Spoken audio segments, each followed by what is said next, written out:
आप किसी ऐसे पर्सन को जानते हैं जो बिना बताए घर से बाहर चिकन या अंडा वगैरह खा लेता है? तो कमेंट सेक्शन में बता सकते हैं आप। क्या बात चिंटू, बड़ा परेशान लग रहा है, क्या हुआ? भैया क्या बताऊं, आईलेट्स एग्जाम बुक कर दिया। अब पता चल रहा है कि जनवरी में क्यूकर चेंज होने वाले हैं। समझ नहीं आ रहा कि कैसे प्रिपरेशन करूंगा। बस इतनी सी बात की टेंशन। आज ही यूट्यूबर रमनदीप सिंह के हाईलाइट स्पीकिंग बूस्टर को बाय कर। यही एक ऐसी बुक है जो सबसे पहले आपको न्यू क्यूकर की अपडेट देता है। और सबसे बेस्ट बात यह है कि इसमें 6 मंथ तक के अपडेट फ्री आते रहते हैं। अभी स्पेशल डिस्काउंट पर भी लगी हुई है। अभी बाय कर ले भाई, नहीं तो देर हो जाएगी। अरे थैंक यू भैया, आपने तो मेरी प्रॉब्लम ही सॉल्व कर दी। मैं अभी बाय करता हूँ। Hello friends and how are you doing today? 2022 के नए क्यू कार्ड्स आने स्टार्ट हो गए और मैंने कहा था कि जैसे जैसे मेरे पास नए क्यू कार्ड्स आते जाएंगे मैं आपके साथ यहाँ पे शेयर करता रहूंगा। स्पीकिंग बूस्टर पर भी हम इन क्यू कार्ड्स को अपडेट कर रहे हैं। जिन स्टूडेंट्स ने बाय कर रखी है उनके पास इसका सैंपल आंसर ऑलरेडी पहुंच चुका है। क्यू कार्ड काफी डिफिकल्ट हो सकता है और बहुत सारे स्टूडेंट्स के लिए डिफिकल्ट होगा, लेकिन एक बार ये वीडियो देख लेंगे आपकी सारी चिंता दूर हो जाएगी। आइए फटाफट से देखते हैं what the Q card is and what the idea behind the Q card and the sample answer of the Q card. The Q card is talk about a fish market in your area or talk about a fish market you visited.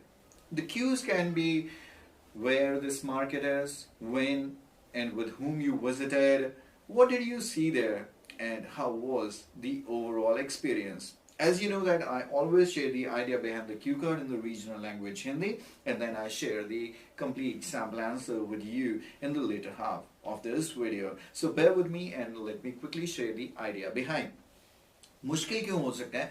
क्योंकि अगर eight an average देखा जाए 50% plus क्या almost 3/4 of the population of India vegetarian है। हाँ, कुछ ऐसे vegetarian जरूर हैं जो बताते नहीं है गर्ल हैं, लेकिन अगर मौका मिले तो चोरी छुपक खा लेते हैं। आप किसी ऐसे पर्सन को जानते हैं जो बिना बताए घर से बाहर चिकन या अंडा वगैरह खा लेता है? तो कमेंट सेक्शन में बता सकते हैं आप। अभी मैं बात करने जा रहा हूँ ये मुश्किल क्यों है, क्योंकि यहाँ पर ज्यादा स्टूडेंट्स को फिश के बारे में नहीं पता, उनके कुछ खास वेराइटीज के बारे में नहीं पता। तो मैं आपको इसीलिए समझाता हूँ बार बार गाइस, मेरी बात ये ध्यान में रखिए कि हमेशा जनरल टॉक्स किया कीजिए। जनरल टॉक, कुछ स्पेसिफिक होने की जरूरत नहीं है कि इस तरह की फिश होती है, इतनी लंबी फिश होती है, उसका ये नाम है, उसमें इतने कांटे होते हैं। ये फालतू की बातें हैं, इसकी वजह से आप क्यू कार्ड बहुत मुश्किल बना लेते हैं। बड़ी सिंपल सी बातें कीजिए और जनरल फ्लो के साथ अगर आप चलेंगे तो 2 मिनट तक बोलना कुछ भी डिफिकल्ट नहीं होता। ये मैं चीज आपको भी इस क्यू कार्ड में भी सिखाऊंगा। तो मैं यहाँ पर एक आइडिया लेकर आया हूँ कि फिश मार्केट आपने कहाँ पर और क्यों विजिट की। तो यहाँ पर आइडिया ये है कि आपके कजन की थी वेडिंग और आपके अंकल को नॉन वेजिटेरियन फूड के लिए एक बल्क ऑर्डर प्लेस करना था और उनके साथ आप फिश मार्केट गए। चाहे आप एक वेजिटेरियन पर्सन है और आप कभी ऐसी मार्केट में नहीं गए, लेकिन आप अपने अंकल के साथ यहाँ पर डेफिनेटली गए और यहाँ पर थोड़ी सी आपकी क्यूरियोसिटी थी ये जानने के बारे में कि क्या अलग अलग तरह के फिश होते हैं और देखने में कैसे लगते हैं। तो अब यहाँ पर आप जब गए तो ऑफ कोर्स एक फिश मार्केट का कैसा एक्सपीरियंस रहा होगा। बहुत बड़ी थी, मैसिव थी, हंड्रेड्स ऑफ वहां पर हॉकर्स थे, चीखें मार रहे थे। 100 रुपया 200 रुपया, हमारे यहाँ पे मंडियों में जाओ वहां पे बहुत शोर शराबा होता है। तो यहाँ पर वो कस्टमर्स को अट्रैक्ट करने की कोशिश कर रहे थे, लेकिन आप अपने अंकल के साथ एक काफी बड़ी शॉप पर गए जहां पर काफी सारी फिश की वैरायटी थी और यहाँ पर उन्होंने आपको अलग अलग वैरायटी के बारे में बताया।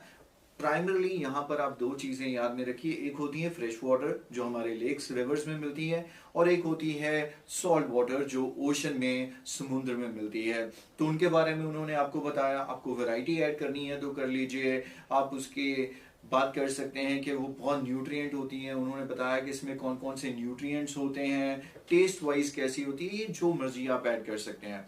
तो अभी इतना जब उन्होंने आपने यहाँ पर ये फिश वगैरह को देखा, लेकिन आप ये चीज कहेंगे कि वहां पर बहुत ज्यादा स्मेल थी क्योंकि यहाँ पर सिर्फ और सिर्फ फिश की स्मेल आ रही थी, इसलिए इसको फिश मार्केट बोलते हैं।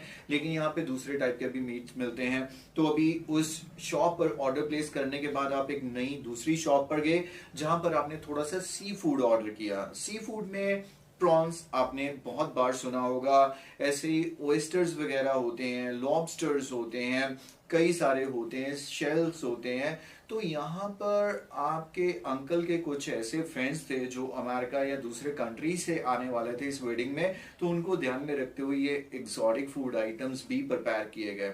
काफी लेंथ हो गई ना, फिर भी मेरे पास मटेरियल है। अब मैं कहूंगा कि यहाँ पर अब जब हमने फिश या सी फूड का ऑर्डर कर लिया, तो अभी जो बचा था वो था व्हाइट एंड रेड मीट, जिसके लिए आप वंस अगेन एक दूसरे शॉप पर गए जहां पर बुचर्स कट कर रहे थे डिफरेंट टाइप ऑफ मीट्स को, और यहाँ पर आपने गोट मीट और जो चिकन था उसका भी ऑर्डर किया।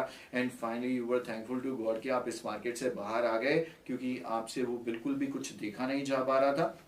लेकिन वापस आते आते आपके अंकल ने डेफिनेटली आपको रिकमेंड किया कि आपको नॉन वेजिटेरियन बन जाना चाहिए, क्योंकि मीट जो है एक बहुत ही essential part of our diet है। लेकिन आपको लगता नहीं है कि कभी आप नॉन वेजिटेरियन या मीट कंज्यूम कर पाएंगे ये सारा सीन देखने के बाद। आई होप आप में से ज्यादातर स्टूडेंट्स को ये आइडिया अच्छा लगने वाला है, और जो नॉन वेजिटेरियन है तो वो भी बोल देना क्या दिक्कत है। और अगर आपको एक्साइटमेंट के साथ एंजॉय करना है कि मैं पहले भी गया था, अंकल के साथ भी गया और हमने ये देखा वो देखा, तो पॉजिटिव टोन में भी ले सकते हैं। आइए without wasting the time check out the sample answer, but before that I would request you कि आप इस चैनल को डेफिनेटली सब्सक्राइब कीजिए। आइए देखते हैं सैंपल आंसर कैसा है। यहाँ पर मेरे सामने मेरे कंप्यूटर पे लिखा हुआ है, well, I'm vegetarian by choice and I never had to visit any fish market. But lately it was my cousin's wedding and I visited a fish market in my city with my uncle as he had to place a bulk order. This market is undoubtedly famous as fish market because the only thing that you can smell here is fish. However, all other type of red and white meat is also available here. Although I do not consume fish, but I was curious to know about different species and variety of fish. There were hundreds of hawkers yelling to attract the buyers, but we ended up at a big shop where there were hundreds of cases and boxes full of fish. My uncle told me that there are mainly two types of fishes, freshwater and saltwater, but people in the area prefer freshwater ones. In fact, he also told me the name of some of the popular fish types such as sole, pomfret, salmon, and tuna.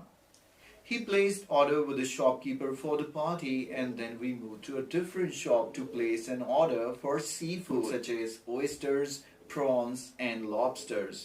Honestly speaking, it was too hard for me to bear the stink. My uncle told me it comes under exotic seafood, that's why it costs so high. Actually, some of the guests were coming from abroad to attend the wedding, and for them, he had to arrange this food too, though he himself don't like it. Especially lobsters that look so scary. Finally, it was the time to place order for red and white meat, for which we again moved to a different shop. There he showed me chicken and goat meat. It was not easy for me to be there seeing the butchers cutting the animals, and I was grateful to God that I was out of the market once all done. On the way back to home, my uncle told me that meat has always been an essential part of human diet for its nutrients and recommended me to turn non-vegetarian as well. However, after paying visit to this place, I don't think I will ever be able to do so. And how it was, I feel like you will easily prepare this cue card. You may find it's little lengthy, so you can take away those statements or those chunks you find difficult to follow. I hope you will share this video with your friends as well. Leave some comments for me and tell me more new cue cards if you know that the examiners are asking at this point of time. Thanks for watching the video, my dear friends, and bye-bye for now.